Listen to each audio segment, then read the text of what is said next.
Guilty movie pleasure fans. Today, when I left my house, I looked at my wife and daughter and I said, Daddy's got to go to work because we're covering Furious 7! Welcome to Popcorn Talk, featuring movie discussion, news, and interviews. Popcorn Talk. We talk movies. And now, here's Popcorn Talk's Guilty Movie Pleasures. Oh, yeah, we're slow jamming it. We're slow jamming. That's what we're doing. Yeah, we took it down a notch today. Took it down a notch. Right. I was just tired. I didn't want to do it for a Well, while. I've been going too fast and too furiously all day long.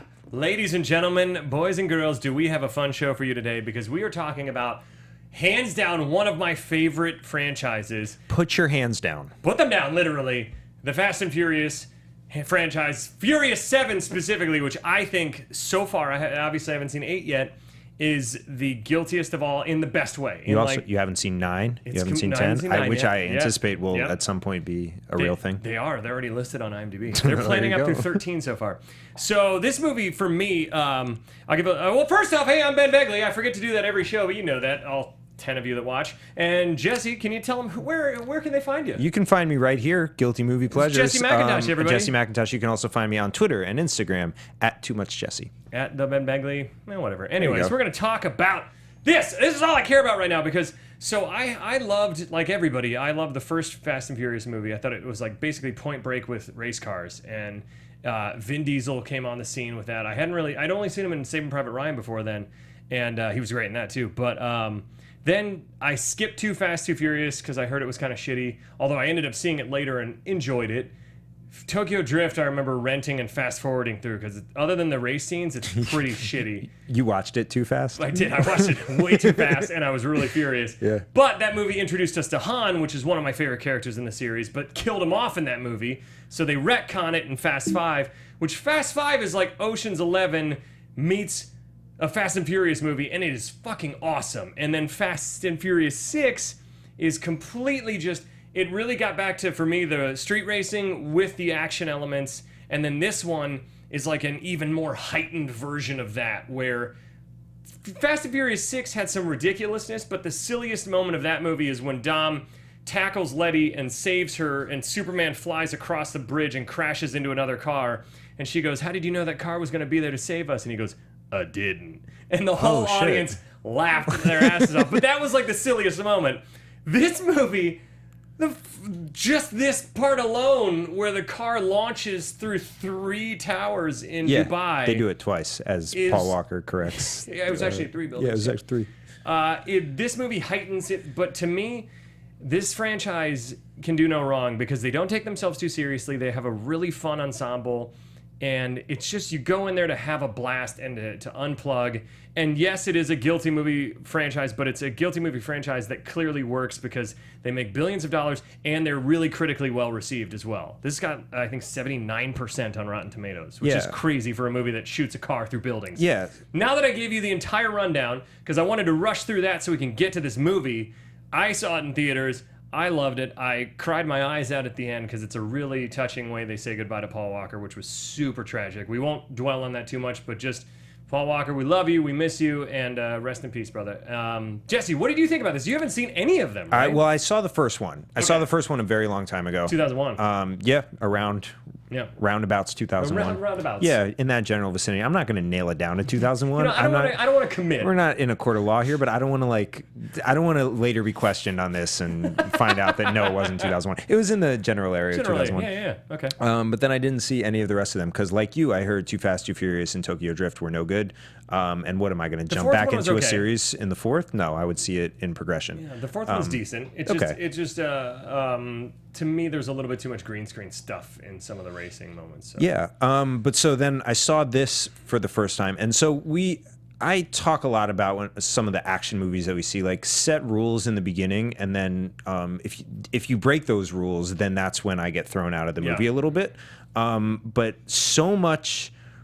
You were saying that like they go to really heightened and silly places, but they've established that that's what they're going to do. Like they've already said, sort of anything is possible here. Particularly they're in all like superheroes. like how they can physically contort and how cars can like do physical things that like you would never ever be able to do. The fight with The Rock and Jason Statham, where they throw each other through like 7 panes of glass and they have like 2 cuts on them. Yeah, they got like a paper cut on their cheek. So there's one thing that I want to say about that, but we can save that if you want. Yeah, sure. But so, what was your impression of your first Furious movie? It's after... like explosive, right? This movie, like it's nonstop. It's nonstop, and they like continue to top themselves through every single thing. Yeah. And never once was I like bummed out about the like actuality of what would happen. Yeah, like you're not the cars when they jump out of the plane and then land on the road, perfectly. Just like driving. Yeah. Like that was the only moment where I was like,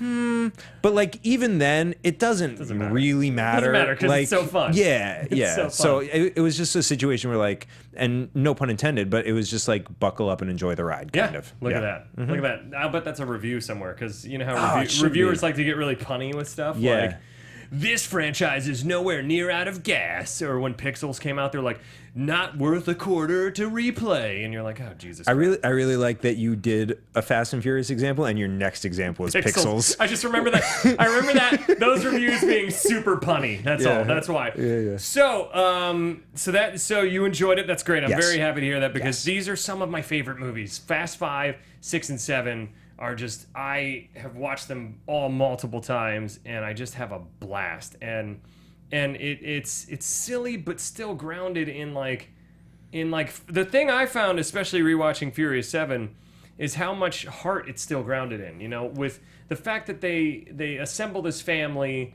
from all different walks of life, from all different backgrounds, and it's not a quote unquote literal family, but it just proves that, you know, you can choose. People that you're close to can become family. Sure. And I love that Dom has always been about that, which is why I'm so interested to find why there's family no more in the Fate of the Furious, why Dom went evil. When I watched the trailer to Fate of the Furious, I gasped. I was like, no, but family. He doesn't have friends. He has family. Well, and now he doesn't have family? You know, I'm so intrigued. He went off to college. And God, now he's being exposed to new things. I think this is not a spoiler because I don't know for sure, but I think my theory is that he's being brainwashed by Charlize Theron, because I think what they're going to do is tie it in to Michelle Rodriguez lost her memory because she was actually brainwashed by Owen Shaw, and we'll find out that Charlize Theron ties into that, and she ties into Deckard Shaw and all that, or Owen Shaw, and then Deckard Shaw's pissed because she got. Anyways, I'm getting very confusing. It's fine, but let's talk. Who among us has not been brainwashed by Charlize Theron? You know, I mean, come on, those Coco Chanel commercials or whatever. Let's get into the plot in under 3 minutes. This is gonna be fun because then we have a shorter show today. The other show went long, but it's okay. We're gonna have fun no matter what. We're gonna do the plot in 3 minutes. Are we ready in the booth? Do we have that up there, Josh? We have it in Let's the back. do it. Starting now. Oh shit! Oh god! Wait, okay, pull here up we that go. second window. Okay, we got a 5-second window now.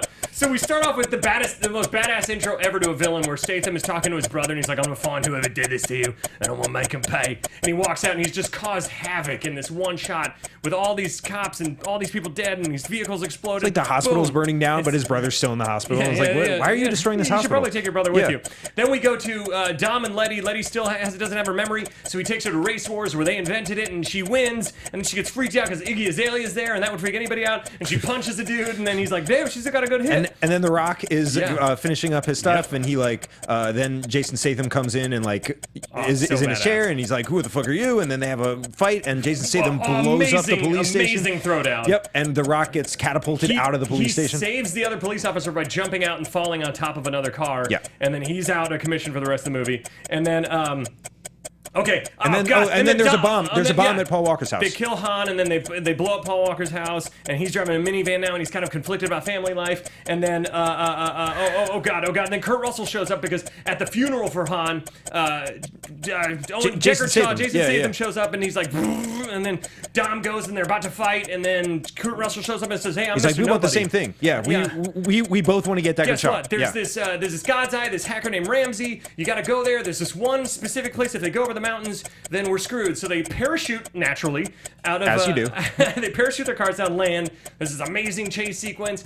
Deckard Shaw shows up again. Jason Statham, and they do a bunch of driving off cliffs. Driving. They the get bus the flies hacker off the cliff. Tony Jaa shows up. They get Ramsey. They save her. Yep. Okay, what's the next thing? Oh boy. Dubai. Yes. Okay. So they go to get the disc, God's right? eye, yeah. So they go to Dubai. They infiltrate this party, like this super rich Because party, the car was sold to a prince, and that he's lives at keeping top it in of the a tower. car Yeah. at the top of a tower. It was hidden in the car. He didn't know that. Yeah, Yes, yeah. Okay. Yeah. So they go and they infiltrate the party. Ronda Rousey fights Michelle Rodriguez. Awesome. Another great fight. They drive the car through 2 buildings. Three technically.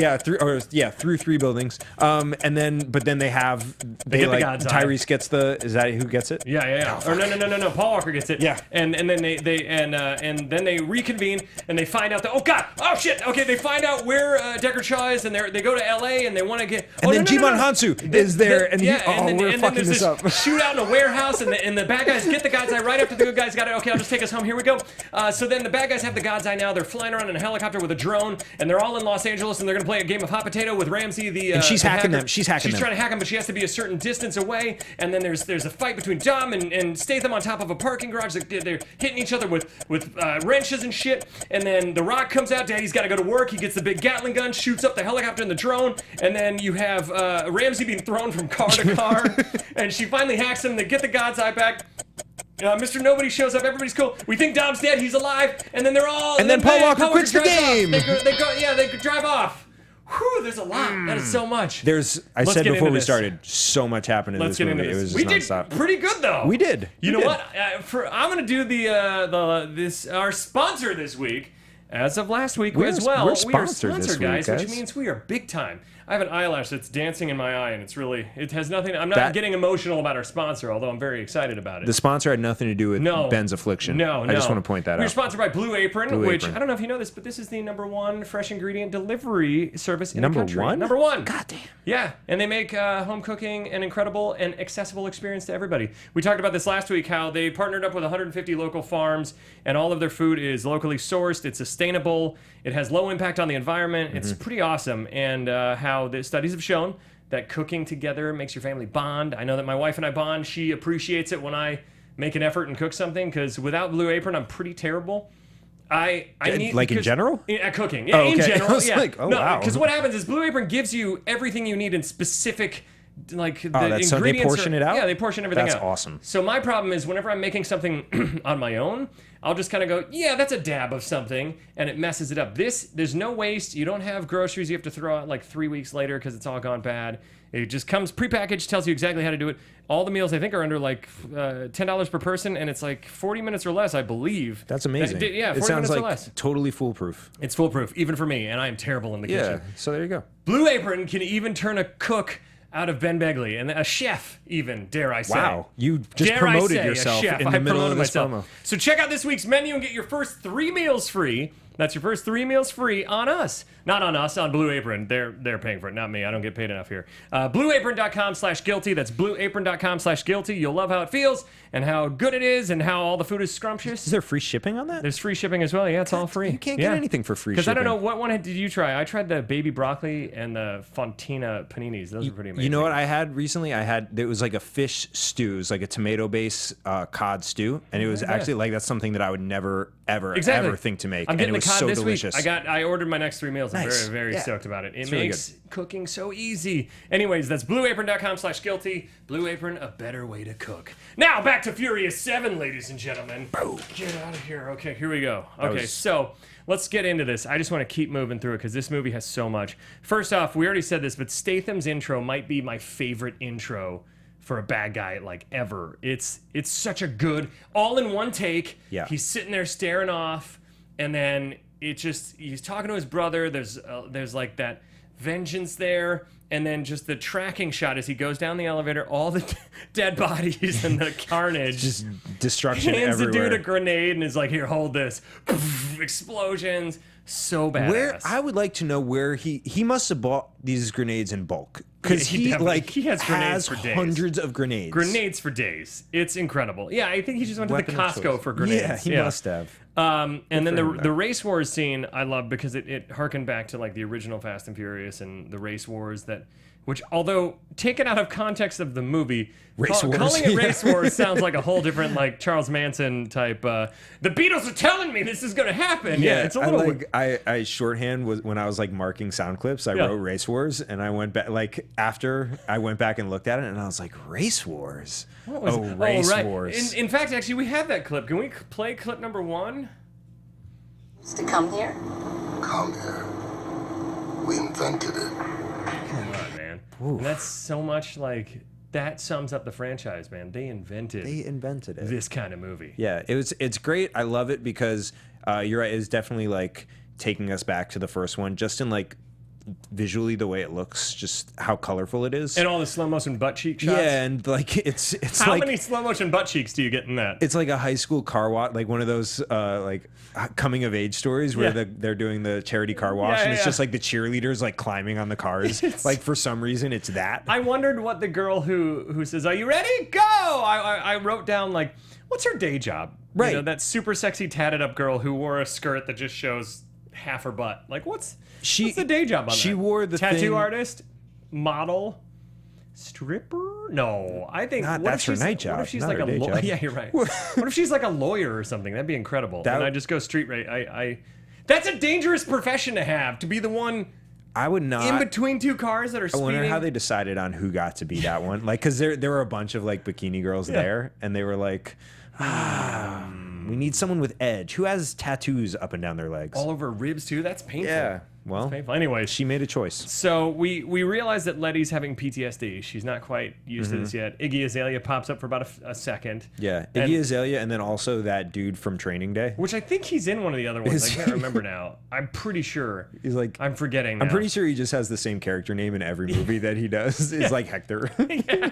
He was in the Purge Anarchy. I remember that. Oh yeah, that's right. Yeah. He's the yelly guy. A great dude. I met him. Nice guy. So I love the minivan moment with Paul Walker, where when they show him, you think he's about to start racing too. It's like vroom, vroom, all these intense close-ups, and then it cuts to a wide, and it's just a minivan going.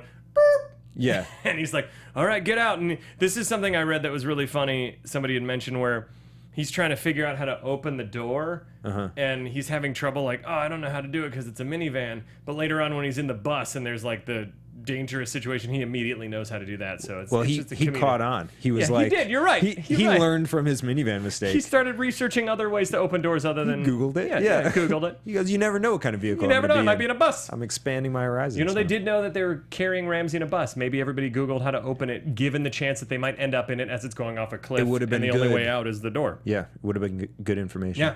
So the first fight scene between Jason Statham, I think we've covered it. You and I have covered a couple. Yeah, movies we did of Death it. Race. Yeah, I mean, come on, he and The Rock are like two of my favorite current action stars, and to put them together and have them throw down within the first like 15 minutes and make it fucking awesome. Yeah, like everything you want. It's like when you gotta watch Fast 5, because when Fast 5, when The Rock and Vin Diesel fight, it's badass. They're throwing. I think at one point they throw each other off a roof into like another like shanty in Rio de Janeiro, and they're like slamming through it, and it's so good.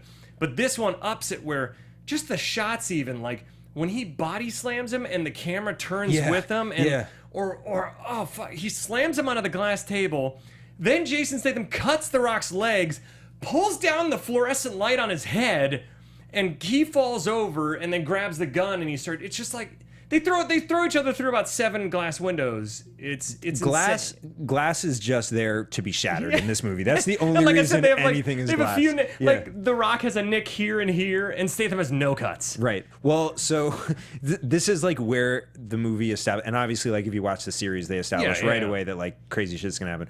But he throws the grenade and it blows up the entire floor of the police department, right? But the reason Jason Statham survives it is because he put a table up. Like, shit is getting blown out of this building. It might have been a metal table. Maybe with it was unbelievable force, and he just throws up the table and is unscathed. He's and fine. So you're like, all right, well, here we go. Here we go. Here it is. And The Rock, Superman tackles his partner. And not only does he fall out of it looked like it was 3 or 4 stories up, maybe higher. I feel like higher. Higher. Yeah. Not only does so he's not just falling out, he's being shot out of it by an explosive force. Projected he's being projected out, happens to land on his back, And he's not even. This is how badass The Rock is. He's not even unconscious in that moment. He's still like, ugh. Fuck. He acts like I do when I get up in the morning. I slept on my on my neck wrong. Where I'm like, oh shit. That's how The Rock responds to crushing a car. So this is another thing I was going to say about good. that fight scene is this is no one's fault but The Rock. Yeah. That he has now gotten himself so big that I don't believe anyone can touch him really. Yeah, like he's so enormous. Well, but Statham is like he's quick. He's quick and Right. scrappy. Yeah. That's the only thing that I for sure. The fight scenes to me in this that I knew were really unrealistic was that Brian O'Connor could remotely take on Tony Jaa, because Tony Jaa is like him and Donnie Yen are two of the greatest martial artists working right now, and to have Tony Jaa, no matter how much training O'Connor's character had with, police training, all that stuff. Tony Jaa's on that one point where he pushes the table and he kicks his feet up and then flips around and kicks him in the face. It's like, come on. Yeah. So this is a problem with like the background knowledge they have, because like Ronda Rousey fighting Michelle Rodriguez, then I was like, after Michelle Rodriguez beats down three other guards. Yeah. She's still that's fight. We'll get to that. Yeah. But I got 2 sound clips from here that I love. It's B1. Can we play this? This is where Statham is hacking the computer and Hobbs comes in and he's pissed. B1. Sure as hell ain't the IT guy, so you better start talking before I break that finger 6 different ways and stick it right where the sun doesn't shine. So good. We got another clip from that because it's so good. B2 is after. So wait, just a second. I'll set it up. Dom goes to visit Hobbs in the hospital, and Hobbs is giving him kind of the roundabout dance, saying like, officially I can't tell you, but unofficially, go after him and don't miss. But before that, this is what Hobbs says he's going to do to him. Can we play B2? Which is why when I get out, I'm gonna put a hurt on him so bad he's gonna wish his mama had kept her legs closed. I have a follow-up. That's so good. At which point keep her legs closed? Well, get out of here. we have tools. Right. We have tools on our desk. Kept her legs closed at conception or at birth? Or both? Both. I think just in case that conception didn't work. Yeah. It's such a good. I don't even want to riff on that because it's so perfect. It's like the Rock in Fast 5 and Fast and Furious 6, he's just like a machine with those one-liners. It's 100% of his dialogue. The only gripe I have about this, and it's a tiny one, is that the Rock's out of commission for most of the movie. But his return is so amazing, which we'll get to. Yeah. But it's incredible, so it's well worth the wait. Now let's go into. So Dom goes to Tokyo to tie up the Tokyo Drift storyline with Han dying, and we have the guy that was Southern Paul Walker in Tokyo Drift, and you're quickly reminded why that movie didn't work. I'm sure he's a lovely human being, but holy hell. I feel like he was also in Varsity, like, were they in Varsity Blues together? I think so, yeah. So then, can we play B3? Because this is what Dom says he's going to do to the guy who killed Han. When you find the guy that killed Han, what are you going to do? Words ain't even been invented yet. Was he on a sedative for that line? I love it. Seemed normal when I watched it, but just hearing it back, like he delivers that so slowly. Can we play that again? It's like in slow mo. You find the guy that killed Han. This Southern accent is so. What are you going to do? Probably real, but silly. Yeah. Words ain't even been invented yet. He was actually, when he was delivering that line, he was melting into goo. You know what? Vin Diesel can rival Stallone in his gravelly, badass, super drawn out dialogue. Words ain't even been invented. What does that mean? Like, you can still. You can give us a metaphor, can't you? Or are we not there yet? I mean, and how often do they invent words? I mean, to describe. I guarantee you the words have been invented. I guarantee you. Just try harder. Just maybe take a minute and tell us again. Think about it. Just give us a second. Or you can just say, I don't know. I don't know. I haven't decided yet. So now I have options. We'll skip. Han's funeral happens. Statham shows up. They go play the greatest game of chicken ever because for once neither car flinches. It's just like boom, because you're like, oh, who's gonna swerve, and then crash. You're like, oh, neither. And the first thing I thought was, fuck, I hope both the stuntmen are okay. Jesus Christ, they're going like 60 miles an hour. And they both just like. They both come out and just go like, again, like I slept on my neck wrong. Like, that's them. That's them. Oh my God, it's incredible. So Then they're about to have their beatdown, and then Statham brings out a gun, and Mr. Nobody shows up, a.k.a. I think you have a sound clip for Mr. Nobody, right? Yeah, I do. What number was that, 2? Mr. Nobody? Mr. Nobody? Josh, can we play Mr. Nobody? Don't stay too late. I'll stay as long as I want, woman. Well, that one, too. We forgot we about missed that that one. one. We missed that one. That's a great one. You know, that actually happened last year when I was at Comic-Con. My wife called me and was like, hey, are you coming home? You know, traffic's going to get pretty bad. And I was knee deep in some dollar stacks of comic books. Yeah, you were. And so I was fine. I was looking for a specific Uncanny X-Men issue, and I got a little bit feisty with her, and she asked me. Don't stay too late. I'll stay as long as I want, woman. And didn't go over well. Nope. Guess who was in the car immediately? This guy. Oh, you. This Okay. guy. All right. I was This guy. racking my brain. I couldn't figure it out. Who was it? Oh, damn. I'm looking up the sound clips on here so I have them ready. Oh, perfect. So I can tell you more. Oh, okay, here. Clip 3 sets up Deckard Shaw. We forgot about that. yeah, The let's exposition for backtrack a Deckard little Shaw bit. is this is one of my favorite things about action movies is where they give you.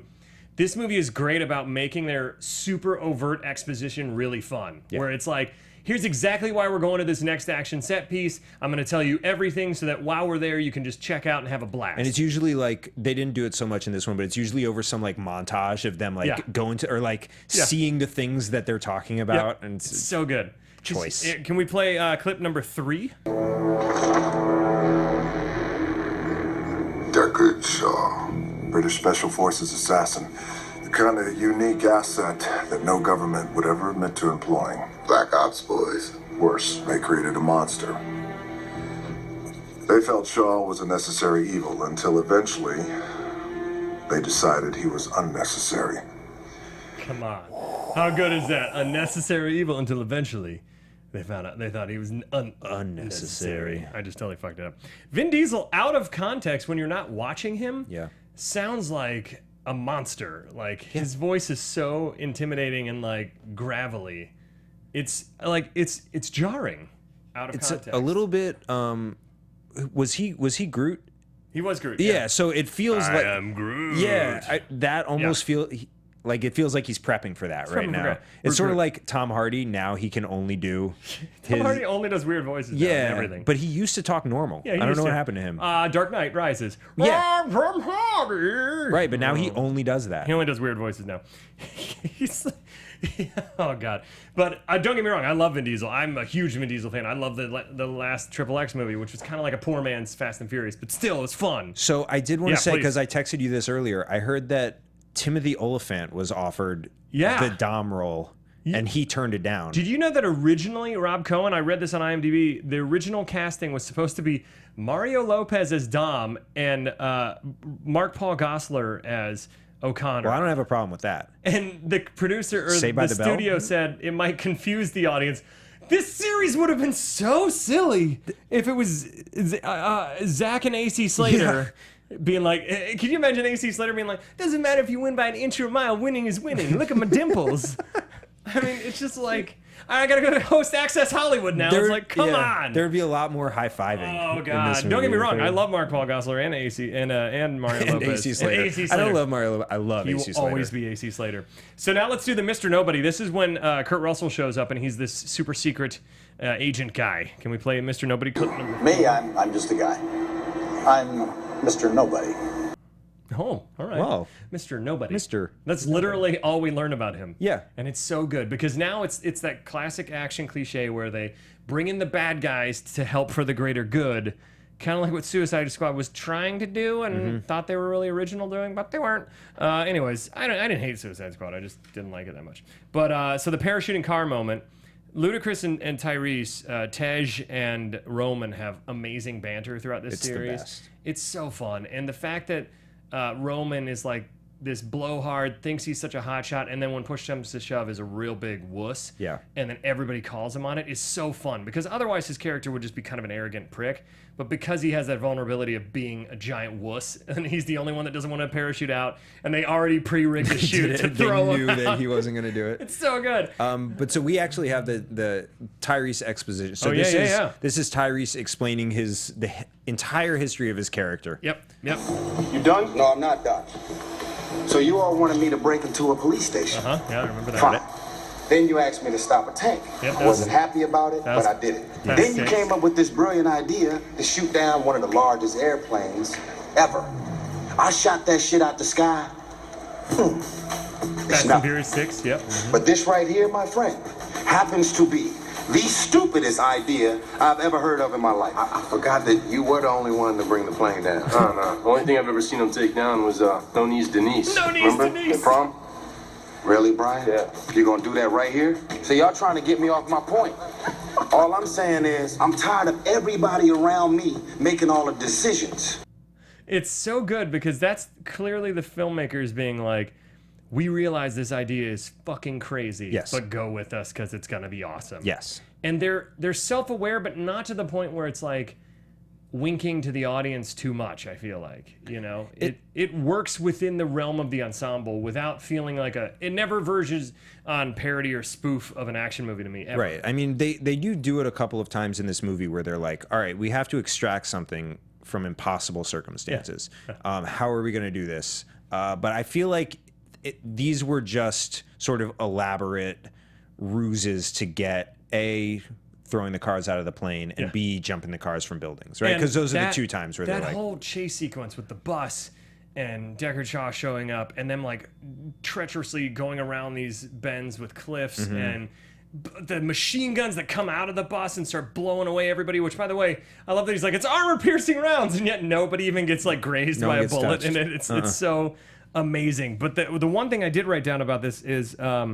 I love the fact that it seems like while the cars are parachuting, they're falling forever. Yeah. It's just like, it's like 5 minutes. How far up were they? And I don't know. Cars fall real fast. But then the other thing that I loved was it looked like they were also steering. Steering a little. It's like you can't steer a car when it's falling. Like I've never seen a car fall from an airplane, but I for sure you're not driving it. And then when O'Connor and Tony Jaa's character are fighting in the bus, and he sees the guns are lining up with one of the bad guys, and he slams Tony Jaa's head on the big, like, basically, what is that, Office Depot? What is it? That was easy. Staples.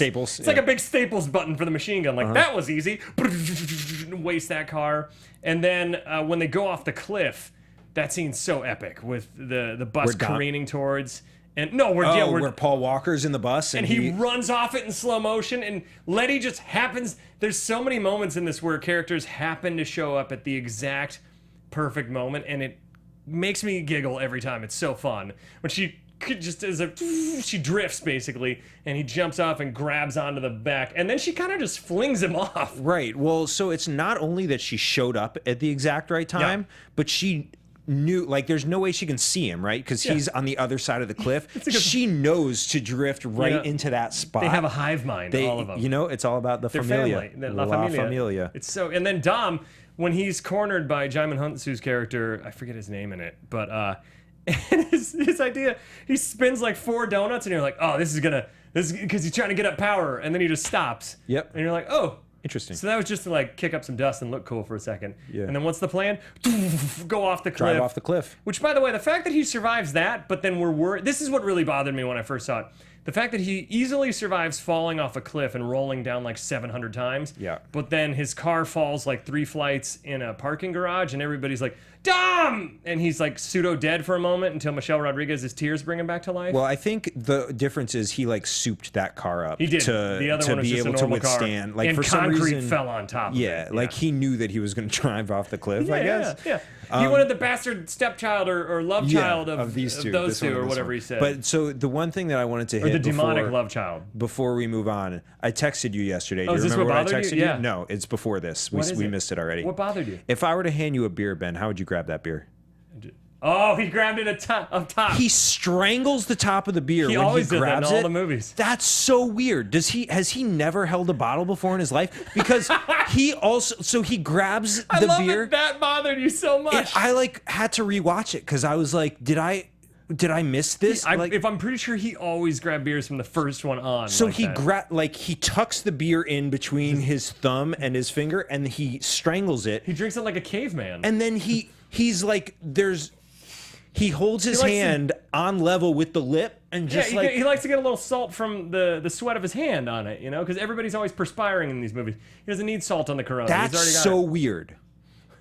It's so weird. Like that'd be if I drank the coffee like this. All right. Yeah. Or just like anything that you had to like manipulate into your mouth, if you held with full force onto it, it's awkward, and I like it's not a natural way to do it. I love that this bothered you so much. So that makes my day. Because like, yeah, it's not a natural way to hold it. So like he had to make a decision of like, I want to make sure this bottle isn't breathing anymore. I want to choke it out.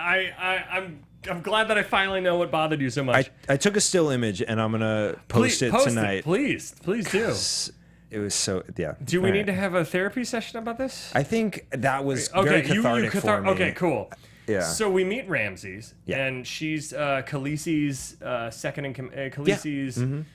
in command or advisor. Sure. Before Tyrion shows up on Game of Thrones. Beautiful young lady. She's really super talented. She's an awesome actress and a great addition to this cast. I'm glad she's in the 8th one as well. Wish I knew her name right now. I feel like an asshole. But she's awesome. Anyways, so they're all calling like dibs on her, which is at first super misogynistic. Then I love that her buddy shows up and goes, "Don't call dibs on her. Her knee will meet your balls real fast." And I was like, "Fuck yeah!" Because then at first it was kind of a little like, "All right, guys. Yeah. She's not your property." But I like that they called it out like, she will whoop your ass. Yeah, I also really like that particular scene because they like go to Dubai to do serious business, and she just like hops in the ocean real quick. Slow motion. Yeah, she's like, you know what? I'm gonna take a dip in the pool. Then one of my favorite. This is probably one of my favorite sequences in the movie, but the heist to get the car where they all have where Tej and Ramses are hacking while Michelle Rodriguez has to go into the suite to get the phone line access, and then she gets confronted by Ronda Rousey and the 3 guards, and then you got O'Connor and Dom going in to try and get it out of the car, and of course they can't get it in time when the shutters are closing, so they got to crash out. Well, not only and that, then Statham shows up right at the exact like. How did he know? Well, so okay, a couple things. Dom picks up the car. He picks up the car with his bare hands. And he like holds it, and Paul Walker's like, "Is this gonna be cool?" And he's like, again, that's where the writers are calling out like, "You got this!" Like, yeah, is this physically possible? Yeah, but he he makes him hold it for another couple seconds while he's like, like he wouldn't do it if he thought he was gonna kill you. Fucking hurry up, man! Yeah, right, exactly. This giant car. So, and then a couple of times, I think like 3 times over the course of the movie, Jason Statham shows up like to finish the job. Yeah. He just like swoops in at the end, and he's like, "Here I am." I read he has 17 lines in this movie. Is that true? And it's all in the beginning, It's all in and the then the rest of the movie is just him showing up looking Statham-y. Yeah, or Just when he's like eating fucking dinner in the scout. warehouse. Yeah, that's the He's other like, time. Yeah, that's it. So this sequence is insane. Excuse me. The beatdown between Letty and Ronda Rousey is awesome. Yes. Them just MMA style whooping each other's ass. Ronda Rousey, super badass. Not the best actress. Not the best. Some of her lines are real rough. We had a few cameos here where it was like, well, she got better-ish in The Expendables 3. But here's the thing. Wasn't she also in that? Was she in the LeBron James movie with Amy Schumer? Did I make that up? I don't know, but she was in Entourage, the movie. Well, where Turtle was trying to hook up with her and she beats him up. But anyway, she's gotten better, but she's an athlete, you know, like I don't expect her, and she's a badass. Mm-hmm. It's like in the 80s and 90s, some of the action stars weren't the best actors, but O.J. Simpson. Yeah, O.J. Simpson, exactly. So we get an awesome chick fight, they're beating ass, and then they end up falling over the balcony onto a piano. And Tyrese's whole job in that entire thing is just to act like a pompous ass, which he is hilariously great at. Yeah. And he's like saying, "Oh, it's your birthday. You got some missiles under that dress?" And it's just like just silence. It's unclear whether or not anyone else in that room speaks English. So he didn't ever have a conversation, and like everyone's just looking at him confused. And they let him go on forever. And the DJ doesn't put up very much of a fight when he's like, "No, this is mine now. I'm gonna take this." The DJ's like, "It's so good. Okay. It's so good. I love it so much." And then I think you have the clip "Unleash the Beast," right, where the car, they're saying, you know, it's a shame to keep this beast caged. Can we play clip number 8? Yeah. Time to unleash the beast. Yeah. You know. If you ever try that in the bedroom, it will get giggles. I tried it one time. I was like, "All right, get ready, honey." Time to unleash the beast. She was like, "Oh, you." Well, you. But I'm a very hairy man, so I can do it sort of unironically. And your wife just goes, It's she goes, oh. Yeah, that's more of a cringe. It's not a laugh. Yeah, it's like more of well, when you put it that way. Yeah, I don't. Let me take a TO on this. I don't. Timeout. Yeah. Zach Morris timeout on it. AC Slater. Oh, That's man. his second shout out. It's so good. I know we haven't done as many improv riffs, and I apologize, fans that love that stuff. But this movie has so much hilarious stuff. We're to like cover. halfway through, and we have 8 minutes left here. So I mean, this has the greatest moment ever, where they launch the car out one building. It gets Statham shoots it with a grenade launcher, his limitless Costco supply of grenades. Yep. And I don't know if that helped them get to the next building, because if so, he's probably like, shit, damn. If I just hadn't shot him, they would have followed. If I had realized that they were driving out of this building on purpose, then I would have just let them do it. And I love that it crashes through that, and you think that's it. Because I don't even remember seeing a third tower until they crash through the construction site. Right. And then zoom and crash into a random art gallery that's on like the 40th floor of a building. Yeah, they make a, like, they realize there are no brakes in the car, and then they're like, well, I guess we're doing this again. We just gun it, yeah. And so they do, but then once they do, in the third building, they're able to roll out, and they just let the car. You know, amongst several innocent bystanders that somehow... They'll get out of the way. Somehow, in all these action scenes, never get murdered, except a bunch of police officers in the end with that helicopter. Well, they just show up to chase Paul Walker because he's driving fast, and then all of a sudden it's like, oh, fuck, why did we come this way? Kind of the wrong, like, there's a lot of explosions going on throughout the downtown area. I always love it in action movies when cars just explode for no reason. This movie, they don't, unless something explodes them, because the car falls out of those towers in Dubai and falls like 50 stories and just crashes and doesn't blow up. I mean, the cars are the star of the movie, right? Like a fun drinking game to play through any of the Fast and Furious movies, I would imagine, is anytime they do a shot of the pedals and them like switching gears with the pedals. They do it like probably 15 to 20 times. Each action scene. You'd be drunk immediately. I don't know why we need it every time. Can we play the, let's see. Do you have the I Got Family? Oh, yeah. So then, anyway, so they get out of Dubai, they get the God's Eye back, and then they find Shaw, and they go to a warehouse, and then they're ambushed by Djimon Hounsou's character and his cronies, and they barely get out alive, and then immediately the God's Eye is taken back. Yeah. But before that, Vin Diesel has an awesome line that has been the backbone of this franchise until the new one. Can we play clip number 9? You ever heard the saying, the enemy of my enemy is my friend? I don't have friends. I got family. Come on, man. Well... He literally has no friends. He has no other friends? Nope, that's it. Just his family. family. Like, obviously, some of his friends he considers family, but he doesn't have any, like... No.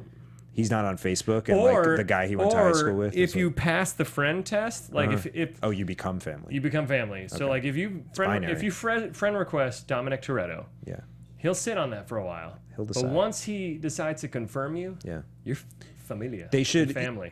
So just suggestion. Every time I say familia, it sounds like the whitest thing ever. It is, and I kind of throw up in my mouth a little at my whiteness. Well, I'm so white, I'm disappearing right now. Limit how much you say it then, so that you don't have to experience that terrible. I'm becoming translucent right now with my Akron, Ohio whiteness. But so if Mark Zuckerberg is watching or listening, add a family request button. To Facebook because that'll just solve it. Friend request, family request. So now let's just skip ahead a little bit to, they decide, hey, they have the God's Eye, so they know where we are, so we're gonna fight on our own turf. LA, they have this badass montage of everybody loading weapons. And so I'm going to derail you just for a second, because earlier in this podcast, I said I want to talk about how everyone just survives everything. And like no one seems hurt or cut or anything. The only person who has to get medevaced out of a situation is Kurt Russell when he gets shot in the bulletproof vest. Yeah, he gets shot. Well, he got shot once in the stomach. Okay, so like all I see is him with the shot. Because then they went here and he said, "Oh, it's pretty bad. It's in his side." I totally missed that. Yeah. All right, so then he gets medevaced out. So he lives because he was in the new one. And then there's this badass montage of them all getting ready, guns loading, everybody's gathering them. We'd already talked about how they do this amazing hot potato where Ramsey is literally being thrown out of a car. The best is when O'Connor and Tej and Roman do like a double donut and throw her out of the car going like 50 miles an hour. She jumps. She jumps. Try and jump out of a window. Try and project yourself out of a car window, like when the car's standing still. You won't be able to. You won't be able to. Yeah. I've tried to like do the whole like cool like jump into even a convertible. Yeah. I've tried to do like the Miami Vice like jump into a convertible or whatever thing, and no, it's impossible. That's hard. I get snagged up on the seatbelt. I hit my head on the rear view mirror. It's embarrassing. There are a lot of obstacles. It's embarrassing. They should make cars so that you can jump in and out. There's this incredible sequence with the helicopter shooting up the place and the drone the Predator that they let out, the drone. Yeah. That's just like blasting missile. Apparently that Predator has limitless missiles, by the way. Yeah, well. Just unlimited missiles. It's unleashed by a guy who has unlimited grenades. So there you go. That makes sense. There you go. And Dom and Statham are fighting on top of the parking garage, and that fight scene is awesome. Then that gets blown up. And Dom launches the car. First, here, I know I'm skipping a little bit, but you know what? I forgot, because The Rock comes back, and it's the greatest comeback. Yes, he does. And can we play number 10? Daddy's gotta go to work. Yes.